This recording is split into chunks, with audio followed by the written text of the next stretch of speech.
ஏற்கனவே நாங்கள் கூறிய பிரகாரம் உருது காயிதாவின் உடைய இந்த சொற்கள் அல்ஃபாஸ்கள் மிகவும் முக்கியமானது. எனவே அதனுடைய வார்த்தை பிரயோகங்களையும் சொற்களையும் நாம் அவசியம் மனனமிட வேண்டும். அது நம்முடைய அன்றாட வாழ்க்கையின் பேச்சு வழக்குக்கு ரொம்பவும் உதவக்கூடியதாக இருக்கும். அந்த வகையில் உருது காயிதாவின் உடைய 19வது பகுதியின் அடுத்த பந்திகளை கவனியுங்கள். ருயி பஞ்சு, ருயி பஞ்சு, மோத்தி முத்து, தௌடி ஓடினாள், தோடி என்றும் உச்சரிக்கலாம். தோடி ஓடினால் பெண்பாலாக பயன்படுத்தப்பட்டுள்ளது. பூகே பசித்தவர்கள், பூகா பசியாளி ஒருமை, பூகே பசித்தவர்கள் பன்மை.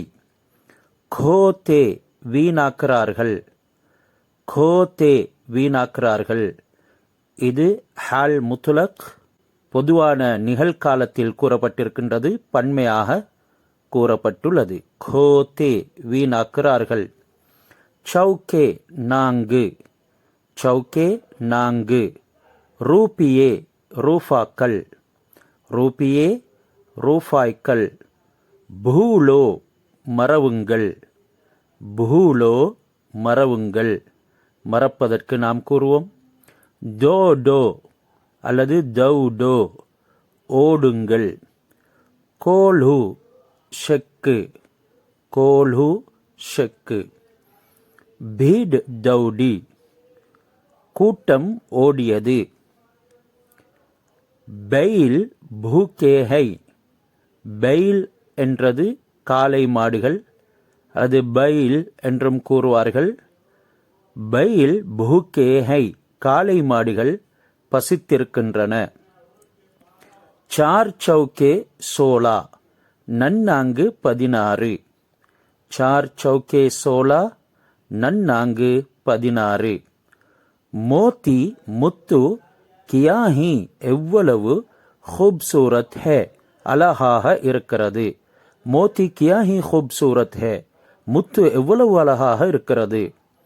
பஹுத் தேஸ் ந தௌடோ மிக வேகமாக ஓட வேண்டாம், மிக வேகமாக ஓட வேண்டாம். இதனை பஹுத் பொஹத் என்றும் கூற முடியும். கோல்ஹு சல் ரஹா ஹே, கோல்ஹு சல் ரஹா ஹே.